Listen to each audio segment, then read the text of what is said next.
Hey everyone, and welcome to The Year Was, the podcast all about today that gives you just enough information to effectively be that guy at the party, causing all your friends to question, hey, who invited you? Like, seriously, why are you here?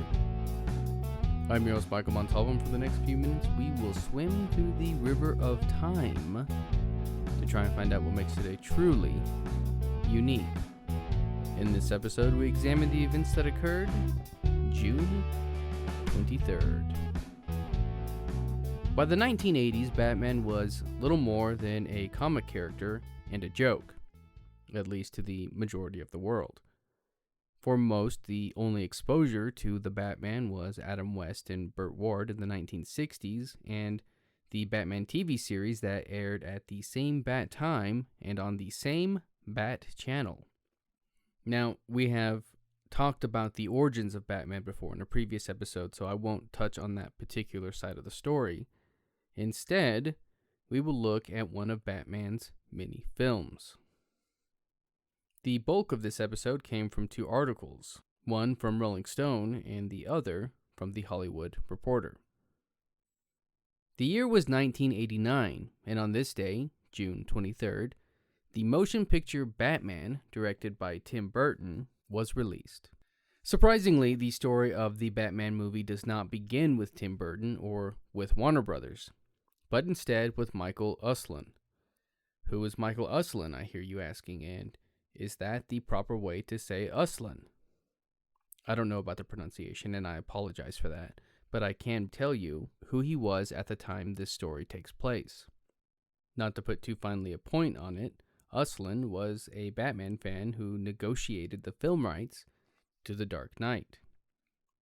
Back in 1972, Uslan was teaching a college course centered around comic books, all while he was still attending the college. This ultimately caught the attention of Vice President of DC Comics in New York, Sol Harrison, who flew the young Uslan out to New York to offer him a job. Following this, he would graduate with a degree in law and went to work for United Artists. While at United Artists, he learned what he could and decided that the time was right to make a Batman film. There was just one problem. Returning to Harrison, he was told, Michael, for God's sake, don't do this. I don't want to see you lose all your money. Don't you understand that after Batman went off the air on TV, the brand became dead as a dodo? Nobody's interested in Batman anymore. Undeterred, Uslan retorted, nobody's ever done a dark, serious Batman feature film. He left the meeting without the rights, but soon would meet Benjamin Melnicker, a former MGM executive.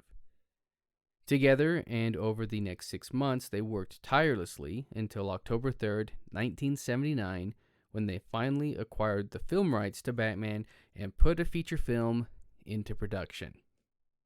Ideally, that would have happened. They did get the rights, but soon found out that no studio believed in their vision of the Batman, and all passed on the project. Almost all. One studio was interested, but insisted that the film be reminiscent of the 1960s TV show, complete with on-screen sound effects in text form. You know the ones. To that studio, they said, no way. The trouble with their approach was that they had no star, no director, and no script. And they had trouble getting those because of the campiness of the 1960s version. That Batman was the only thing on anyone's mind. In order to retain the rights to the franchise, payments were due 6 months after the purchase, and then in intervals of a set number of years until a film was released. Not wanting to give up on his dream, that's what Uslan did, make payments. For 10 years, as he shopped around his project. Uslan fought for Batman, saying no or being told no to every pitch and studio that wanted to change from dark and serious to campy, until someone finally told him yes. Are you ready for this? Melnicker, years prior, had met a man named Peter Guber, an executive at Casablanca Records, a company known for its disco albums. Mel Nicker had learned that they were planning to branch out and begin a film division, and despite initial objections, he agreed to meet with them. And they loved it. First on the phone, then in person, Goober loved the pitch and agreed to put up money for development. So now that the film was in development, they needed a studio to release the film. Originally, it was set up with Universal, but the deal fell apart, and it then went to Orion, then to 20th Century Fox, and finally landing at Warner Brothers. Not much of a story with that one. With the studio in place, they needed a director, and they found one in a young Tim Burton.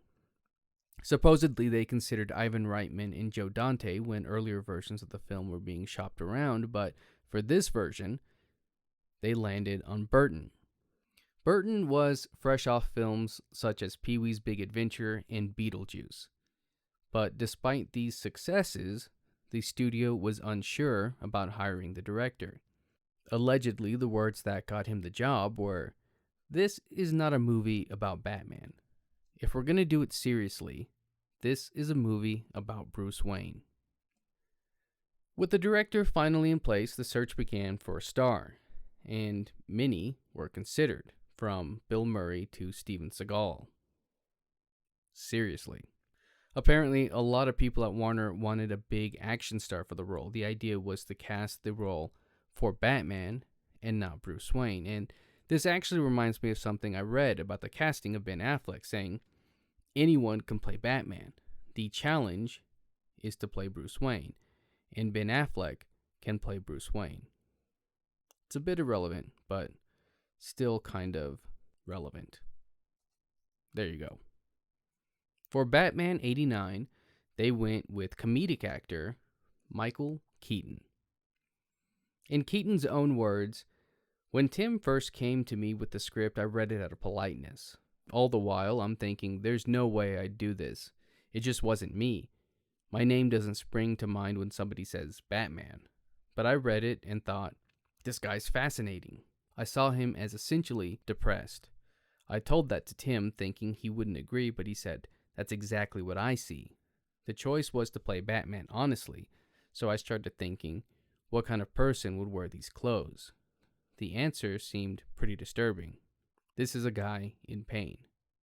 But Keaton was also reluctant, fearing that he would be typecast and stuck in an endless cycle of sequels and appearances, ultimately being remembered only for being the Batman.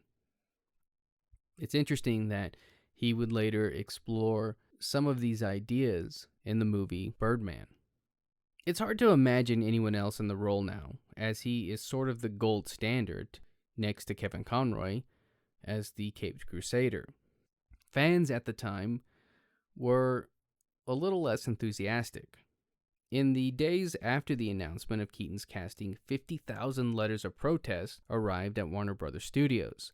Warner's own people would even push back at the casting, with Chairman Steve Ross calling it a horrible idea.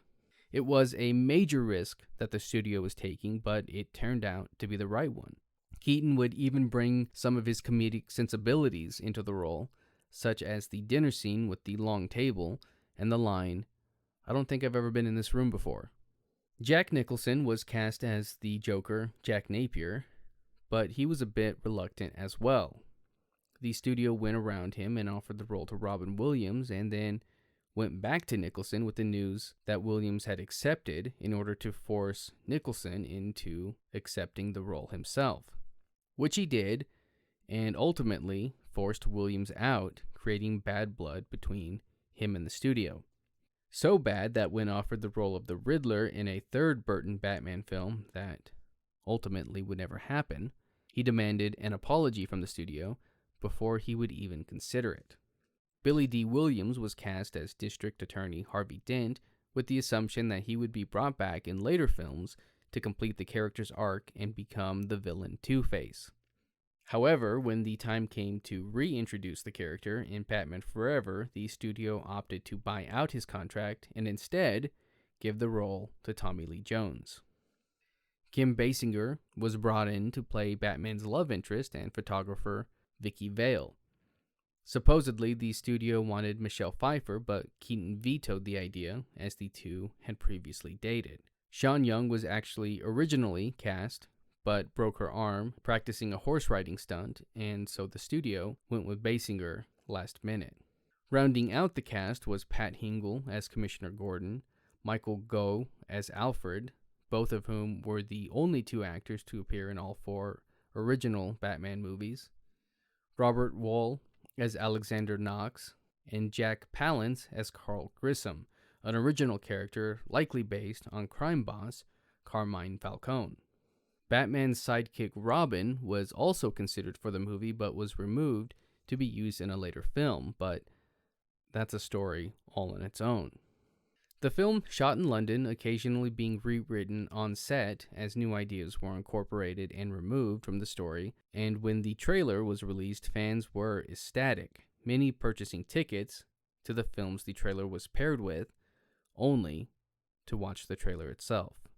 When the film finally opened, it grossed over $40 million and ended up at over $251 million, becoming the biggest moneymaker and film of that year. Batman was nominated for and won an Academy Award for Best Art Direction / Set Direction, much like Helen Mirren's win in 2006 for her work in The Queen, and would remain the only Batman film to win an Academy Award until 2008's The Dark Knight. As for my experience with the film, I remember it being the first VHS that was really mine. A Christmas gift one year, and although a dark movie, one that utterly captivated me. I can remember playing with the toys in doctor's office waiting rooms and the excitement of seeing each new release. When Batman Returns came out, I received as a gift a comic book adaptation of the movie, and I read it and drew pictures from it until it was falling apart, and it's actually something I still have today, sitting on my shelf next to many more of Batman's adventures. That's going to do it for us today. If you like this podcast and want to hear more, give us a rate and a review. That helps me out and helps steer this in a direction that is hopefully good for all. If you're watching this on YouTube, you can find the Year Was audio version on your podcast app of choice. You can find me on social media and at YouTube at the Apple Cider Club. And as always, I want to thank the Tim Kreitz Band for our musical theme. And thank you for listening. We'll see you next time.